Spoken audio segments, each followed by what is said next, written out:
பத்திரிக்கையாளர் அவர் திருப்பி போகும்போது கேட்கிறாங்க, இப்படி எந்த பேர் இறந்திருக்காங்களே, பதில் எந்த பதிலையும் எந்த ரிப்ளையும் இல்லை. இரவோட இரவாக யாரெல்லாம் வருகிறார்கள், முதலீடு செய்கிறார்கள், காப்பாற்றுகிறார்கள், குடிக்கிறார்கள். ஆனால் சம்பந்தப்பட்டவர்கள், நீங்கள் யாரை தலைவராக உச்சத்தில் அமர நினைக்கிறீர்களோ அவர்கள் எந்த பதவியும் இல்லை. எல்லாருக்கும் திரைமறைகள் மறைந்துட்டார். அந்த நிகழ்ச்சி ஒருங்கிணைத்த மாவட்ட செயலாளர் மீது 4 வழக்கு. 4 வழக்கு சந்திப்பது யார்? அந்த குடும்பத்தினுடைய கவலையா? அதை யார் அந்த பாரத சுமந்தோம்?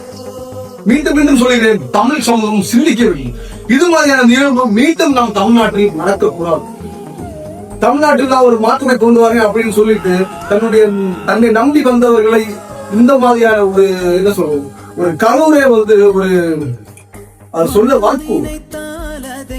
ஏன்னா இப்படி ஒரு சம்பவம் தமிழ்நாட்டில் நடந்ததை ஒரு அரசியல் ஆயிரம் 12 மணிக்கு வர வேண்டியது நடு வெயில். அந்த வெயில்ல எவ்வளவு தாங்க முடியும்?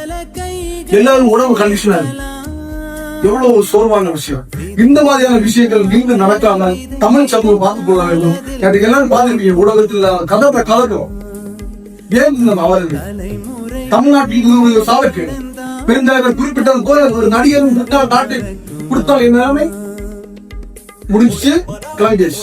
இதான் எந்த ஒரு மாற்றமும் நீங்க அவர்களை குட்டாங்களோ அவர்கள் பேசியதை நீங்க ஒரு வாட்ஸ்அப்ல டிபியோ இல்ல ஒரு இன்ஸ்டால ஸ்டோரி வச்சு நீங்க லைக் வாங்க. ஆனால் நடைமுறை வாழ்க்கைக்கு அது சாத்தியம் இல்லாது. நல்லதை முடிவெடுங்கள், நல்லதை திட்டங்கள் என்றுமே அது நமக்கு ஒரு வெற்றி அமையும். ஸோ இது மாதிரியான விஷயங்கள் மேலும் தமிழ்நாட்டில் வணக்கம் இருக்க பாக்குறீங்க. ஸோ இந்த மாதிரியான ஒரு கூட்டம் நமக்கு தேவையில்லை. தமிழ் சமூகம் நம்ம குடும்பம், நம்ம தொழில், இதை நோக்கி தான் நம்ம போகணும். தவிர பிற சமூகத்தில் நம்ம டிவி பார்க்கிறோம், மகிழ்ச்சியா இருக்கிறோம், ஒரு படம் பார்க்கிறோம், மகிழ்ச்சியா இருக்கும், அதோட முடிச்சு. இதே மாதிரி நம்ம கூட்டம் திருச்சியில போய் தவிர்த்து நம்ம கஷ்டப்பட்டு நம்ம குடும்பத்தோட வேதனைப்பட்டு இது தவிர்க்க. ஸோ மீண்டும் சந்திக்கிறேன்.